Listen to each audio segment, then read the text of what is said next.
Hi tears, welcome back. எல்லாரும் எப்படி இருக்கீங்க? நல்லா இருக்கீங்களா? இன்றைக்கி நம்ம வீடியோவில் ரொம்ப பர்ஃபெக்டான டேஸ்டியான நல்ல கிறிஸ்பியான ஆப்பம் எப்படி செய்யறது அப்படின்றத பார்க்கலாம். அது மிக்ஸி ஜார்லேயே போட்டு அரைச்சி நல்ல பர்ஃபெக்டான ஆப்பம் நம்ம எப்படி செய்ய போகிறது அப்படின்றது தான் பார்க்க போகிறோம். எல்லோருமே வீடியோ ஒன்று ஃபுல்லாக ஸ்கிப் பண்ணாமல் பாருங்கள். வீடியோ பிடிச்சிருந்தா மறக்காமல் ஒன்று லைக் பண்ணுங்கள். ரொம்பவே டேஸ்டியான இந்த ஒரு ஆப்பம் நம்ம எப்படி செய்ய போகிறோம் அப்படின்றத பார்த்துடலாம் வாங்க. அதுக்காக வேண்டிட்டு நான் இங்கே ரேஷன் பச்சரிசி தாங்க எடுத்திருக்கேன். அதை நான் இந்த ஒரு பவுலில் தான் அளந்து எடுத்திருக்கேன். நீங்கள் எந்த பாத்திரத்தில் அளக்குறீங்களோ அதுக்கு தகுந்த மாதிரி எடுத்துக்கோங்க. நான் 2 பவுல் அளவுக்கு ரேஷன் பச்சரிசி எடுத்திருக்கேன். இப்போ நம்ம நல்லா வாஷ் பண்ணிவிட்டு அதுக்கப்புறமேட்டு தான் அதை ஊற வைக்கிறதுக்கான தண்ணி ஊற்றி ஊற வைக்க போகிறோம். நல்லா வாஷ் பண்ணியாச்சு. இப்போ ஊறுறதுக்கான தண்ணியும் ஊற்றியாச்சு. நான் இங்கே 2லேருந்து 3 ஹவர் டைமுக்கு தாங்க ஊற வைக்க போகிறேன். பச்சரிசின்றதுனாலே சீக்கிரமாக ஊறிடும். நான் இங்கே ஒரு 2 ஹவர் டைம் வச்சு நல்லா ஊற வச்சுட்டேன். அவ்வளோதான். நம்மளோட பச்சரிசி நல்லாவே ஊறியாச்சு. இப்போ நமக்கு நம்மளோடது பச்சரிசி மிக்ஸி ஜாரில் போட்டு நல்லா ஃபைனாக அரைச்சி எடுத்துடலாம். அதாவது ஆப்பத்துக்கு தேவையான அந்த ஒரு கன்சிஸ்டன்சியில் அரைச்சி எடுத்துடலாம். அதுக்காக வேண்டிட்டு கிரைண்டர் வேணும்ன்ட்டு அவசியம் கிடையாதுங்க. இந்த மாதிரி நீங்கள் செஞ்சால் போதும். அவ்வளோதான். நம்ம ஊற வச்ச பச்சரிசி மிக்ஸி ஜாரில் போட்டாச்சு. அதோடவே நம்ம பச்சரிசி அளந்த அந்த பவுலில் ஒரு 3/4 பவுல் அளவுக்கு புழுங்கல் அரிசி சாப்பாட்டும் சேர்த்தாச்சு. ரொம்ப கம்மியான அளவுக்கு தான் தேங்காய் சேர்க்குறோம். நம்ம ஒரு 1/4 பவுல் அளவுக்கு, அதாவது துருவன தேங்காய் கிடையாது, நான் கட் பண்ணி தான் தேங்காய் சேர்த்துருக்கேன். அது கூட சேர்த்துடலாம். அவ்வளோதான். ஆப்பத்துக்கு நம்ம சாதாரணமாக நிறைய தேங்காய் சேர்ப்போம். இந்த மாதிரி செய்யும்போது கம்மி தேங்காவே போதுங்க. இன்னைக்கு 1 டீஸ்பூன் அளவுக்கு சர்க்கரை சேர்த்து தேவையான அளவுக்கு தண்ணி ஊற்றிட்டு நாம் இந்த மாதிரி அரைச்சி எடுத்துடலாம். ஆப்பத்துக்கு எப்போவுமே ரொம்ப லூஸாகவும் இல்லாமல் திக்காகவும் இல்லாமல் நம்ம அரைச்சி எடுத்துடணும்.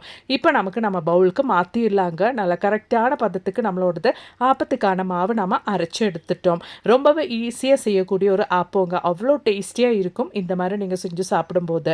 இந்த டைமில் தேவையான அளவுக்கு உப்பு சேர்த்துக்கலாம். உப்பு நம்ம நல்லா ஒன்று மிக்ஸ் பண்ணி விட்டுக்கலாங்க. அது நம்ம கையால் நம்ம ஆப்பத்துக்கான மாவு நல்லா ஒன்று குழைக்கலாம். ஒரு 5 நிமிஷம் டைமுக்கு கையாலே நல்லா ஒன்று மிக்ஸ் பண்ணி விட்டுட்டிங்கன்னா கையில் இருக்கிற குட் பாக்டீரியாஸ் நம்ம மாவு நல்லா பர்ஃபெக்டாக பொந்துறதுக்கு ஹெல்ப் பண்ணும். அதோடவே நமக்கு இப்போ தேவையானது ஒரு தின்னான வெள்ளை துணி தாங்க. ரொம்ப தின்னான துணியை எடுத்துக்கோங்க. அதில் நம்ம சேர்க்க போகிறது சோம்பு தாங்க. ஒரு 1/4 டீஸ்பூன் அளவுக்கு சோம்பு சேர்த்துக்கலாம். இந்த மாதிரி நீங்கள் செய்யும்போது எல்லோருக்குமே இருக்கிற பிரச்சனை தான், ஆப்பத்துக்கு மாவு அரைச்சி வச்சு அந்த மாவு கரெக்டான பதத்துக்கு பொந்தி வர மாட்டேங்குது. அதனாலே ஆப்பம் சுடும்போது கரெக்டாக வரதில்லை அப்படின்றது. சோம்பு இந்த மாதிரி ஒரு தின்னான துணியில் நீங்கள் போட்டு ஒரு கிழி மாதிரி கட்டிக்கோங்க. தின்னான துணியாக இருக்கிறதுனாலேயே நம்ம கட்டும்போது கரெக்டாக இந்த மாதிரி தான் வரும். இப்படி தான் இருக்கணும். அப்போ தான் கரெக்டாக இருக்கும். அவ்வளோதான். நம்ம நல்லா கையால் குழச்சி ரெடி பண்ணி வச்சு நம்மளோட ஆப்ப மாவுக்கு நம்ம அந்த ஒரு கிழி மேலே இந்த மாதிரி வச்சு கொடுத்துடலாம். ஜஸ்ட் ஒன்று ப்ரெஸ் பண்ணிவிட்டு கொஞ்சம் மாவு அந்த சோம்பு இருக்கிற இடத்துக்கு இந்த மாதிரி ஊற்றி விட்டாலே போதும். ஓவர் நைட், அதாவது ஒரு 8 ஹவர் மட்டும் ரெஸ்ட் பண்ணுறதுக்காக வச்சா போதுங்க. கரெக்டான பதத்துக்கு, ரொம்ப புளிக்கவும் இல்லாமல் கரெக்டான பதத்துக்கு நம்மளோட ஆப்பத்துக்கான பேட்டர் ரெடியாகி வந்துடும். அவ்வளோதான். நான் நைட்டு தான் இந்த ஒரு பேட்டர் ரெடி பண்ணுறேன். ஓவர் நைட் ரெஸ்ட் பண்ணி வச்சதுக்கு அப்புறமேட்டு அடுத்த நாள் காலையில் பிரேக்ஃபாஸ்ட்டுக்கு தான் நான் இது யூஸ் பண்ண போகிறேன். அவ்வளோதான். பாருங்கள், நம்மளோடது பேட்டர் நல்ல பர்ஃபெக்டாக ரெடி ஆயிருச்சு. கரெக்டான பதத்துக்கு பாருங்கள். ரொம்பவும் புளிக்காமல் இந்த மாதிரி இருந்தால் தான் நம்மளோடது ஆப்பம் நல்ல டேஸ்ட்டாக இருக்கும். சாதாரணமாக ரொம்ப புளிச்சு போயிடுச்சுன்னா நமக்கு சாப்பிட்றதுக்கு டேஸ்ட்டாகவே இருக்காது. நம்ம சோம்பு போட்டு மாவு புளிக்க வைக்கிறதுனாலேயே நம்மளோடது ஆப்பத்தில் அந்த சோம்போட டேஸ்ட் இருக்குன்னு யாருக்கும் சந்தேகம் வேண்டாம். அந்த மாதிரி எந்த டேஸ்ட்டு வித்தியாசமும் நம்மளோடது ஆப்பத்துக்கு இருக்காது. அவ்வளோதான். அதுக்கப்புறமேட்டு நீங்கள் ஆப்பத்துக்கு ஊற்றுறதுக்கு முன்னாடி இந்த மாதிரி இந்த கரண்டி யூஸ் பண்ணி ஒரு 5 நிமிஷம் டைமுக்கு நல்லா ஒன்று மிக்ஸ் பண்ணிக்கோங்க. ரொம்பவே பர்ஃபெக்டான ஆப்பம் சாப்பிட்றதுக்கு நம்ம அது சுடுறதுக்கு முன்னாடி நல்லா இந்த மாதிரி கரண்டி யூஸ் பண்ணி மிக்ஸ் பண்ணி விட்டாலே நமக்கு அது கரெக்டாக அந்த சைடெல்லாம் நல்லா முருகலாக நல்ல டேஸ்டியான ஆப்பம் சாப்பிட்றதுக்கு கரெக்டாக இருக்கும். அவ்வளோதான். நம்மளோட ஆப்பத்துக்கான பேட்டர் இங்கே ரெடி ஆயிருச்சு. நம்மளோடது பேட்டர் நம்ம ஆப்பச்சட்டியில் ஊற்றிடலாங்க. நல்லா மாவு ஊற்றுனதுக்கு அப்புறமேட்டு கரெக்டாக இந்த மாதிரி ஒன்று நம்ம சுற்றி எடுத்துட்டு அதுக்கப்புறமேட்டு ஒரு ஜஸ்ட் ஒரு செகண்ட் டைமுக்கு ஒன்று க்ளோஸ் பண்ணி வேக வச்சா போதும். நல்ல சைடெல்லாம் முருகலாக நல்ல கிறிஸ்பியான டேஸ்டியான ஆப்பம் நமக்கு ரெடி ஆயிரும். சாதாரணமாக ஆப்பம் ரொம்ப புளிச்சு போன மாவில் செஞ்சிட்டோன்னா அது சட்டியிலேருந்து, அந்த ஆப்பச்சட்டியிலேருந்து வர்றதுக்கும் கஷ்டமாக இருக்கும். அது சாப்பிட்றவங்களுக்கும் ரொம்ப டேஸ்ட்டில் ஒரு வித்தியாசமாக இருக்கும். இந்த மாதிரி கரெக்டான பதத்தில் நம்ம மாவு ரெடி பண்ணிட்டோன்னா அது சாப்பிட்றதுக்கு அவ்வளோ நல்லா இருக்குங்க. ஹோட்டல் ஸ்டைல் ஆப்பம் மாதிரியே இருக்கும். பாருங்கள், உங்களுக்கு அது பார்த்தாலே தெரியும். கண்டிப்பாக இனி நீங்கள் வீட்டில் ஆப்பம் செய்யும்போது இந்த ஒரு மெத்தடில் ட்ரை பண்ணி பாருங்கள். உங்களுக்கே அந்த ஒரு வித்தியாசம் தெரிய வரும். இப்போ இனி நமக்கு ஆப்பத்துக்கு தேவையான ஒரு அருமையான சைட் டிஷ் பார்த்துடலாங்க. அதுக்காக வேண்டி நான் ஒரு 2 டேபிள் ஸ்பூன் அளவுக்கு கடாயில எண்ணெய் ஊற்றியாச்சு. இப்போ நமக்கு தேவையானது நான் இங்கே பன்னீர் க்யூப்ஸ் தாங்க எடுத்திருக்கேன். ஒரு 100 கிராம்ஸ் க்யூப்ஸ் எடுத்திருக்கேன். இப்போ நம்ம அது நல்லா ஒன்று வறுத்து எடுத்துடலாம். அதாவது லைட்டாக ஒன்று சோட்டே பண்ணி எடுத்தால் போதும். நான் இங்கே வறுக்கும்போது நல்லாவே கலர் சேஞ்ச் ஆயாச்சு. அந்த மாதிரி இருந்தாலும் பரவாயில்ல. ஆனால் இந்த அளவுக்கு கலர் சேஞ்ச் ஆகணுன்ட்டு அவசியம் கிடையாது. அவ்வளோதான். இப்போ நம்மளோட பன்னீர் நம்ம எடுத்து மாற்றிடலாம்.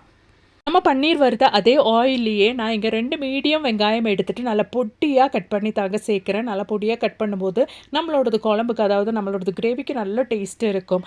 நல்லா ஒன்று வதக்கி விட்டுறலாம். அந்த ஒரு ஆனியனோட கலர் நல்லா சேஞ்ச் ஆகணும். ஆனியனோட கலர் பாருங்கள் நல்லா சேஞ்ச் ஆயிடுச்சு. இந்த டைமில் நம்ம இஞ்சி பூண்டு பேஸ்ட்டு சேர்த்துக்கலாம். நான் இங்கே ஒரு 1/4 டீஸ்பூன் அளவுக்கு இஞ்சி பூண்டு பேஸ்ட்டு தாங்க சேர்த்துட்டு இருக்கிறேன்.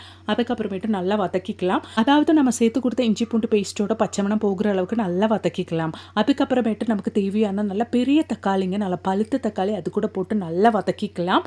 ஒரு பெரிய தக்காளி சேர்த்தா போதும். நம்ம இங்கே மீடியம் சைஸ் 2 பெரிய வெங்காயம், அதோடவே இஞ்சி பூண்டு பேஸ்ட்டு, நல்ல பெரிய பழுத்த தக்காளி நல்லா பொடியாக நறுக்கி அதுவும் சேர்த்து நல்லா வதக்கிட்டு இருக்கிறோம். இப்போ நம்ம சேர்த்து தக்காளி நல்லா வேகிறதுக்காக வேண்டிட்டு நம்ம க்ளோஸ் பண்ணி ஒரு 5 நிமிஷத்துக்கு வேக வச்சிடலாங்க. இந்த டைமுக்கு நம்மளோட பன்னீர் மசாலாவுக்கு தேவையான ஒரு இன்ஸ்டன்ட் மசாலா ரெடி பண்ணிடலாம். அதுக்காக வேண்டிட்டு நல்லா கட்டியான தயிர் எடுத்துக்கோங்க. அதோடவே இந்த தயிர் ரொம்ப புளிச்சிருக்கக்கூடாது. நான் இங்கே ஒரு 5 டேபிள் ஸ்பூன் அளவுக்கு கெட்டியான தயிர் தான் எடுத்திருக்கேன். இப்போ இந்த தயிரோடவே நமக்கு கொஞ்சம் மசாலாஸும் ஆட் பண்ணணும். அதுக்காக வேண்டிட்டு 1/4 டீஸ்பூன் அளவுக்கு மஞ்சத்தூள், 1/4 டீஸ்பூன் அளவுக்கு மிளகாய் தூள், 1/4 டீஸ்பூன் அளவுக்கு மல்லித்தூள், 1/4 டீஸ்பூன் அளவுக்கு காஷ்மீரி சில்லி பவுடர், அதோடவே 1/4 டீஸ்பூன் அளவுக்கு கரம் மசாலா சேர்த்தாச்சு. அதோடவே நமக்கு தேவையானது 1/4 டீஸ்பூனுக்கும் குறைந்த அளவுக்கு ஜீரகத்தூள் தாங்க. அதுவும் சேர்த்து நல்லா மிக்ஸ் பண்ணிக்கோங்க. அந்த கெட்டியான தயிர் நல்லா நீங்கள் இந்த மாதிரி மிக்ஸ் பண்ணி எடுத்துக்கணும். அதுதான் நம்மளோடது பன்னீர் மசாலா. ரொம்பவே டேஸ்டியான ஹோட்டல் ஸ்டைல் ரெசிபிங்க. இந்த மாதிரி ஒரு முறை நீங்கள் செஞ்சுட்டீங்கன்னா மறுபடியும் செஞ்சு சாப்பிடுவீங்கங்க. அந்த அளவுக்கு டேஸ்டியாக இருக்கும் இந்த மாதிரி நீங்கள் செஞ்சுட்டீங்கன்னா. அவ்வளோதான், நம்மளோட மசாலா நல்லா ரெடி ஆயிடுச்சு. இப்போ நம்மளோட தக்காளி எல்லாம் எப்படி வெந்துருச்சு அப்படின்றது பார்த்துடலாம். நம்மளோட வெங்காயம், தக்காளி, இஞ்சி பூண்டு பேஸ்ட் எல்லாம் நல்லா வெந்து வந்தாச்சு. இது தாங்க கரெக்டான பதம். நல்லா ஒன்று மிக்ஸ் பண்ணி விட்டுக்கோங்க.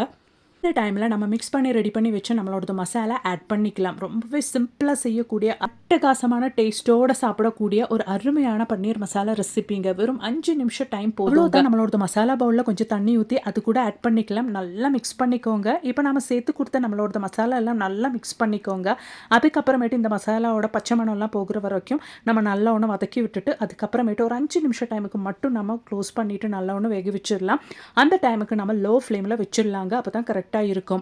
அவ்வளோதான், ஒரு 5 நிமிஷம் டைமுக்கு நம்ம வேக வச்சிடலாம். இப்போ பாருங்கள், நம்மளோட மசாலாவோட பச்சை மணம் எல்லாம் போயாச்சு. ஆல்ரெடி நம்ம ரெடி பண்ணி வச்சது நம்ம பன்னீர் அதில் சேர்த்துக்கலாம். நான் இங்கே ஒரு 100 கிராம் பன்னீர் தாங்க எடுத்திருக்கேன். அவ்வளோதான், நல்லா மிக்ஸ் பண்ணிக்கோங்க. அவ்வளோதான், நம்ம பன்னீரோட நம்ம சேர்த்த மசாலா எல்லாம் நல்லா சேர்றதுக்காக வேண்டிட்டு ஒரு 5 நிமிஷம் டைமுக்கு நம்ம க்ளோஸ் பண்ணி நல்லா வேக வச்சிடலாம் லோ ஃப்ளேமில் போட்டு.